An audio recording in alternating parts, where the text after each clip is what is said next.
Hello, everyone, and welcome to a new episode of the Caring Support Podcast. Today, we're very happy to have a great guest with us who has an amazing family story and a lot of knowledge about what it is to be a family caregiver. With us, Mike George, welcome. Happy to be here. Thanks. And of course, my partner, the one and only James Smith, who is with us today. So, Mike, glad you could make it to this. I know you got a lot on your plate, and it's for us. Caring support, I would tell people, is a platform where yes, does the job matchup thing really well, but I always tell everybody the name caring support means how are we show how much we care and support the healthcare community, and I can't think of anybody more awesome in this regard than you. Thank you. So I wondered, Mike, maybe you could do just a brief introduction about yourself for our audience, please. Sure.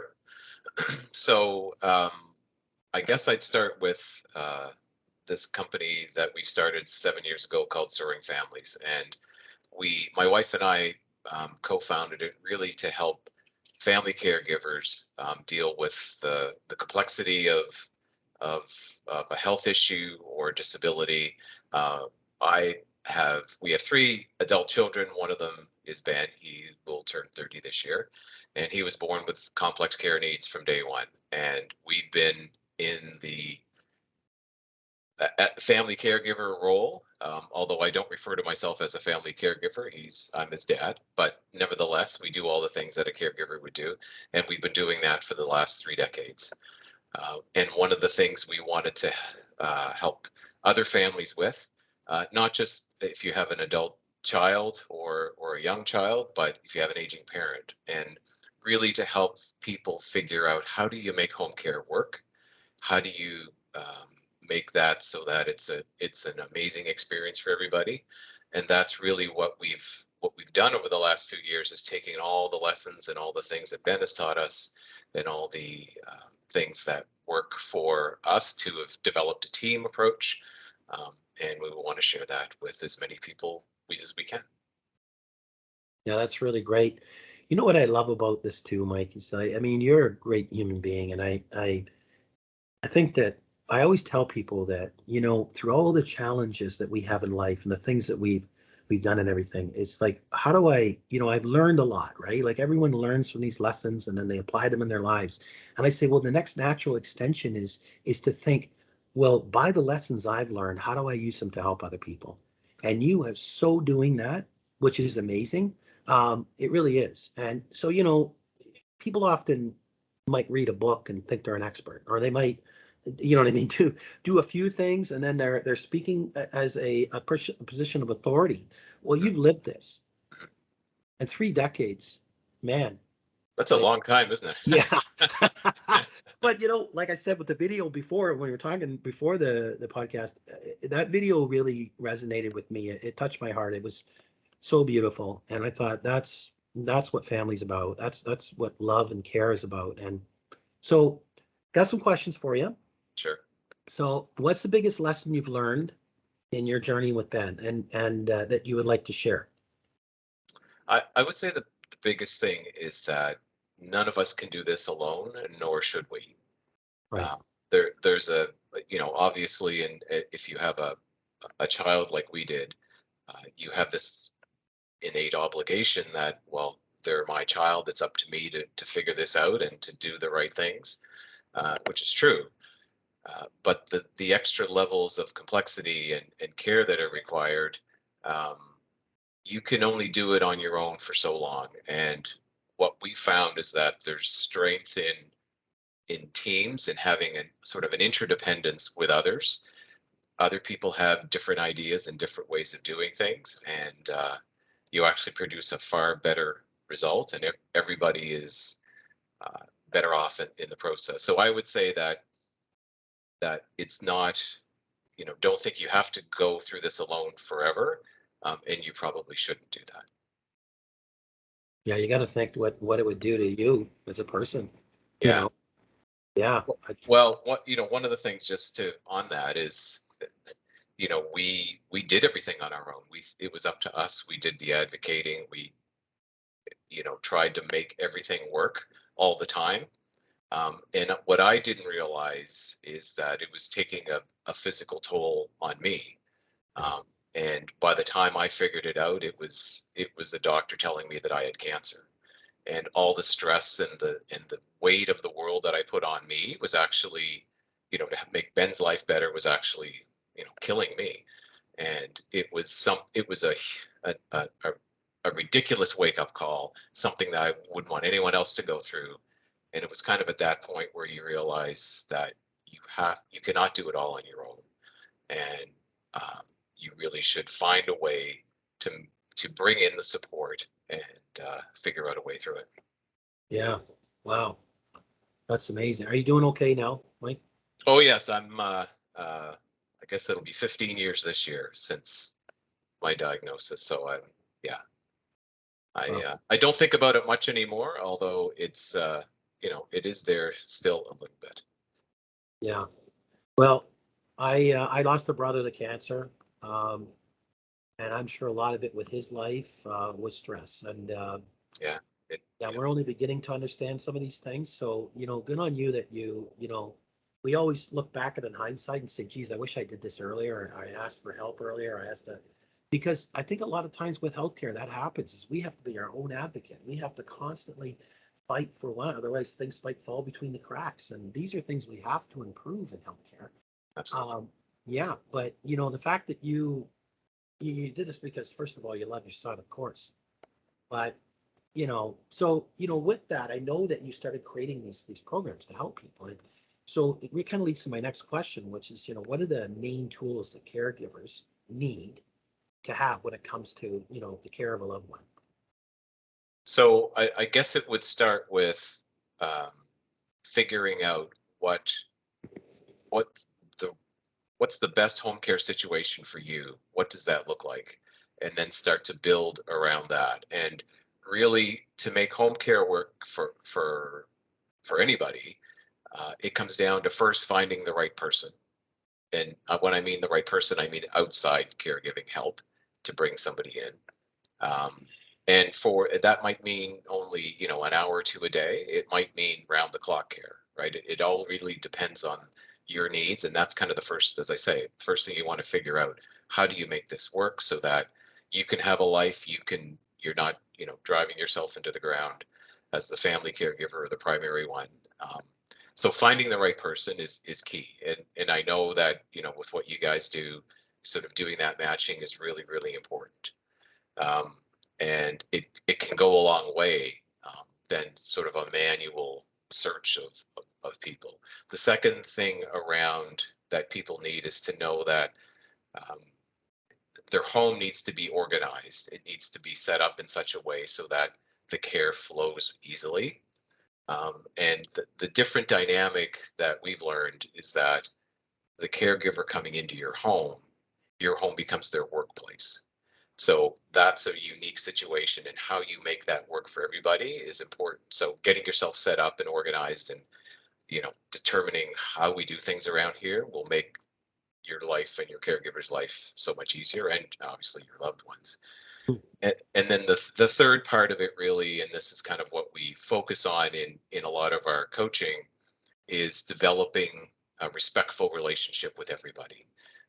People are people. People come in and they have their own personal lives. They have things that are bothering them, and how do you keep them bringing their best every day? Because if they're bringing their best, then the whole situation is going to be, a much better experience for everybody. So those three pieces together are really the tools that people need to have in order to make this all kind of flow nicely. Yeah, that's really good. All three of those points are excellent. The one that kind of intrigued me too was about having your place organized for ease of being able to care. And I'm like, wow, okay, that totally makes sense. But this is what we all go through is half the time when we get all frazzled and we're so stressed out is all of a sudden when you realize, if I just organize this better, would probably expedite the process, right? And we do this with the simple things in life, but I can only imagine that this would be amplified in your situation because you're going through so much. And then suddenly you're going, how do I do this smarter, to have to hopefully work as hard, because there's so much. So um, the next question is, as it relates to Ben, you've told us, the lessons you learned in your journey. But what I'd love to know is maybe from the flip side is, what is maybe some of the most important aspects or things that you learned from your own son? Great question. I guess the first thing that comes to mind is to never take no for an answer. I can't tell you how many times um, people have told us, he has no potential to do this, that, or the other thing. And in a way, they're right.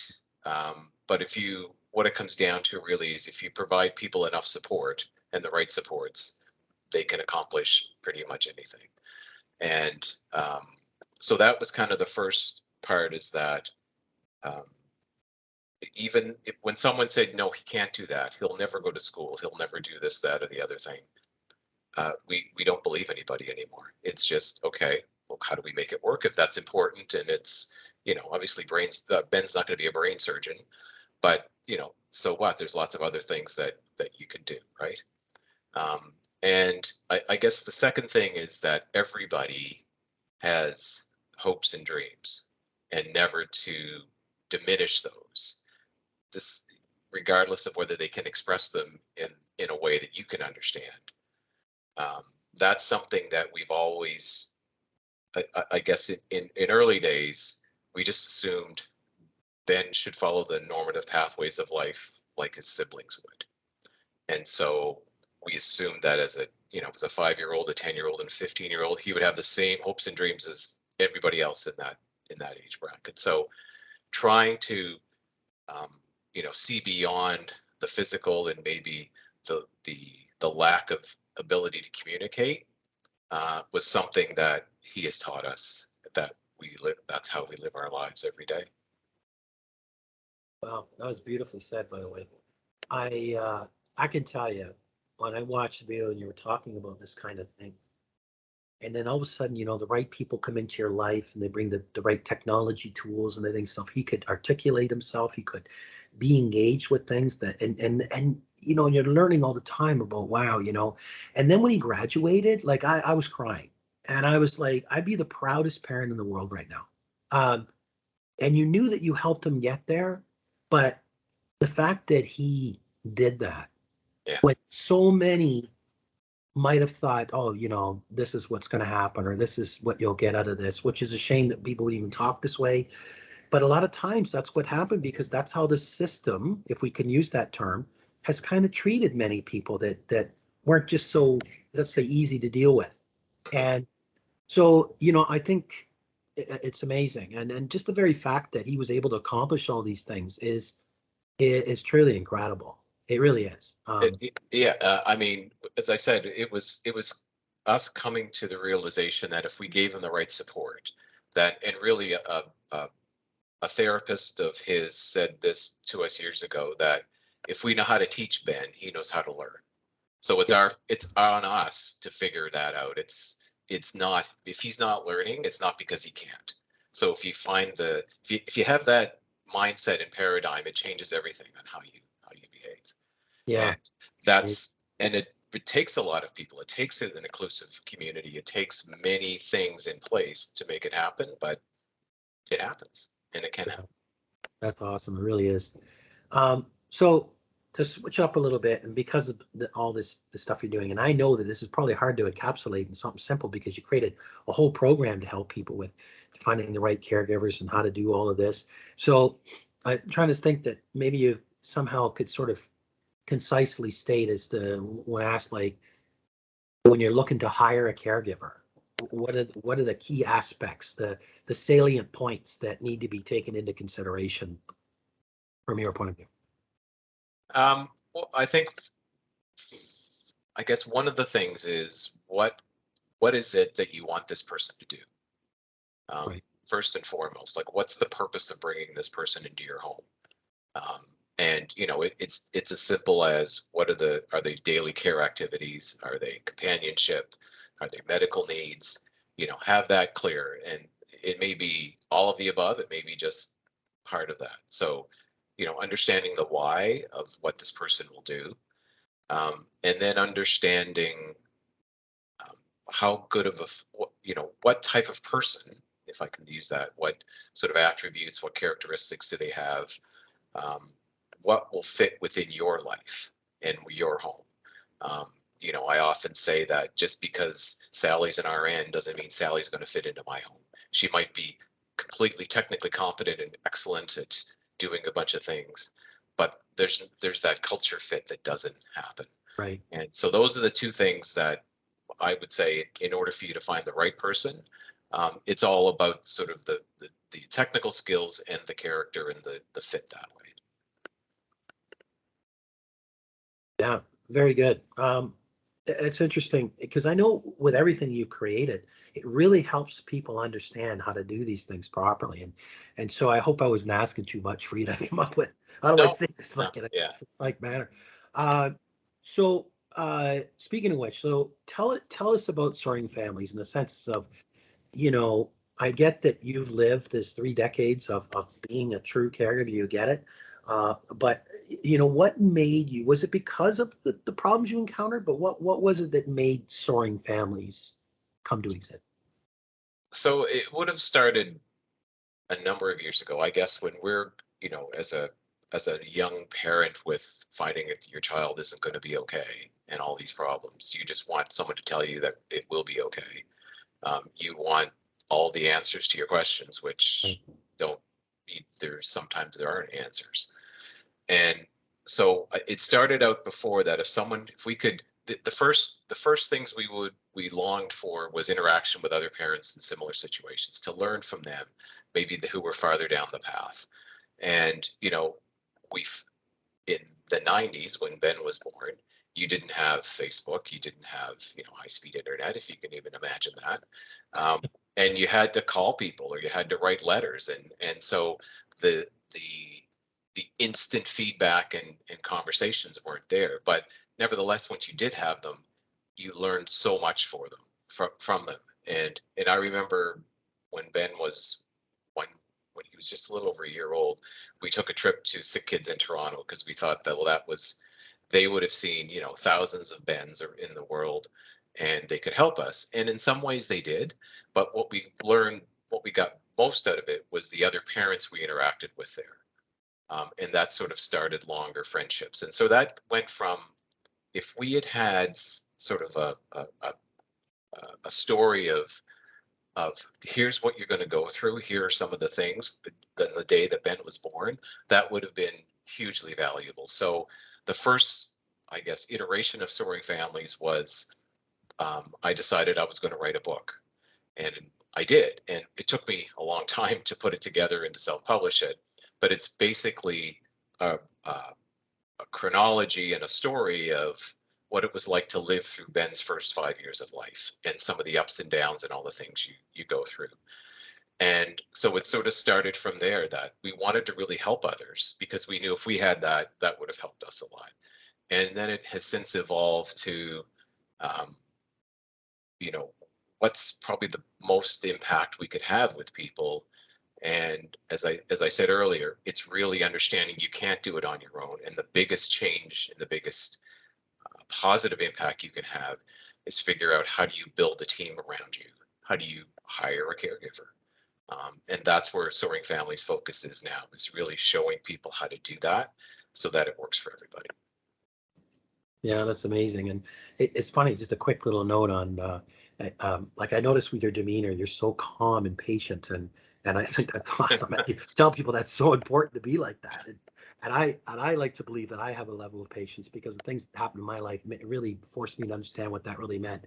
But when people joke around with me, and you mentioned high-speed internet, I said that's by analogy. I tell people that, I said, well, if you want to find out real fast how patient our people are, put them back to dial-up and wait. And I said, I give it 30 seconds. Just wait for that web page to load. You'd be like, you know. Yeah, So anyway, now on this, because I think this is the natural segue to the last question I have based on what you were saying, sure. is tell us about this pilot program you have for families and who want to, better support a loved one that needs special care. Sure. So a few years ago, we put an online training course together. It's called the Caregiver Support Formula, and it's basically step by step on how you find the person, how do you bring them into your home, how you set up your home, and how you manage that relationship. So all the things we talked about earlier, it's all in an end-to-end training program, online video like this, to show people really how to do it. Because there is a formula that we've learned to follow to do this repeatedly, and it works. Um, and what we found is that it's a big decision point for people to actually make that call to say, okay, I'm going to bring somebody in. That's a hard place for them to go. And so we sort of went down the route, and not only that, but then once you do make that decision, is how do you find the time to sort of teach yourself and go through it? Some people have done that. Some people have, purchased the training and gone through it, and they've been really successful. But what we saw that was missing was the interaction, and sort of the so the learning you can do in a group setting. So we've created this group coaching program, which we finished the pilot a few weeks ago, where we take people through the formula, but it's in an online sort of interactive mode, and we help them with the concepts, we help them with their questions, and people learn. The feedback we've gotten from it is that one of the biggest things they've learned from it is that they're part of now a community, and they feel supported, and they get the confidence because there's others people with them. So that's what we want to do moving forward. Is the online training is great, and that's the nuts and bolts of it, but the extra part where we can actually coach people and help people is the interaction that we're doing with this pilot program. And in fact, we're going to take it to the second version in the next level. We hope to launch it on June 1st, and we'll be looking for families to sign up for that, and help to transform how they see caregiving, how they look at what it is to means to bringing people into their home, and why that's really important. Yeah, it has to be tough. I mean, you feel alone. Mm, You absolutely. don't, yeah, and then it's hard to reach for help because you're not sure how to go about doing it, or if you should ask or whatever. And I get it. And but when you put this out, Mike, let us know. We want to help promote it. Okay. That'd be great. Uh, Yeah, yeah, because what you're doing is incredible. It's absolutely beautiful, and it's absolutely needed. And to me, I always tell people, if somebody had a book on business, and there's lots of them obviously, but if book on business could save you 5 years of grief of toiling and building your business, and it costs $30, would it be the best $30 you ever spent? And they're going, yeah. Well, it's the same thing with this, because you're going, what if this could save you so much pain and suffering and stress, and because everything, like you say, once you realize that maybe you need to have somebody come in your home, well, that's your home. mm, And now you're going to bring somebody in. So like, all the things you've talked about is 100% accurate. I mean, um, I can only think, if I was in that position and knowing you now, I'd be going, you'd be the first person I'd be calling and saying, hey, dude, I need this, like yeah, now. yeah, Uh, cool. so yes, thank you so much, Mike. It's great to see you again. I'm looking forward to seeing more stuff come out from you and how we Sure. can help. Let's keep up the line of communication. And any other final thoughts that you might want to share with us, Mike? No, I just want to thank you and Laura for this opportunity to share what we're doing. There's a lot of families that are hurting out there. They don't know that things like this exist. They don't know the community. There is a community to really support them. We've called sort of labeled Soaring Families as kind of the hidden universe of family caregivers no one knows about. Right. And we really want to build that community and that support, uh, so that we can help each other. Well, that was Well, thank you so wonderful. much. Yeah. And as Jay said, you have such a peaceful face. Like you just bring a lot of. You Thank really, you. Yeah. Yeah. It's not always like this, but yes, thank you. yeah, you really.